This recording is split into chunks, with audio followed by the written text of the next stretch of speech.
I know you look at a lot of tape, you do some film study. Let's talk a little bit about Malik Jackson, newest Brown, excited to be here. What does he bring to this defensive line? I know he's a little bit older, but what do you think the Browns were thinking when they went out and this was a guy they really wanted and they went out and got? I'm pretty excited about Malik Jackson's ability to play up front, both next to Myles Garrett or bookending Myles Garrett at an end spot.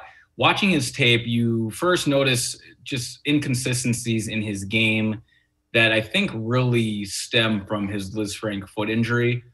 That's the type of injury that just there's no really overcoming it. Guys sometimes try to play through, or in the recovery process, even when they do come back, they're not themselves. And it takes a good year or so, whether you see it in the NBA or NFL, especially with those larger players. It's a real damaging injury.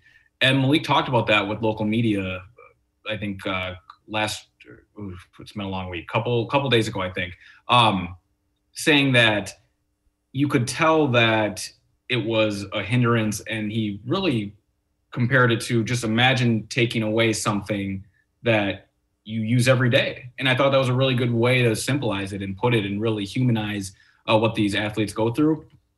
And he feels like that injury is behind him now. So assuming you get his healthy and best football, which again is a long shot. And that is one thing that's going to be a theme with this Browns free agent class, that really, aside from Troy Hill and John Johnson, more when you look at the defensive line and Takk McKinley, Malik Jackson, and perhaps Jadeveon Clowney, who I know we're going to talk about in a little bit, that there is a lot of risk involved, not in a sense that they'll just completely fail, but that they're not going to reach that point that they used to be at.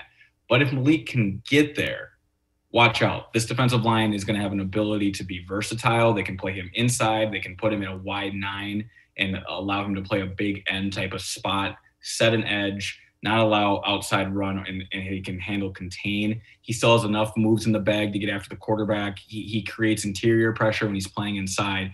I just think he's a really exciting player to have here now. If his best days are behind him, then everything I'm saying will not matter. But if he can untap that for 1 or 2 more years, again, 1-year deal, but if he produces, I'm sure the Browns will be happy to have him back. This defensive line got a lot better quickly.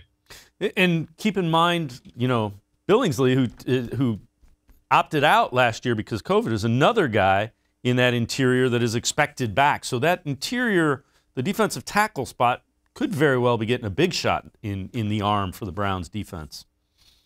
Yeah, I think that's exactly it.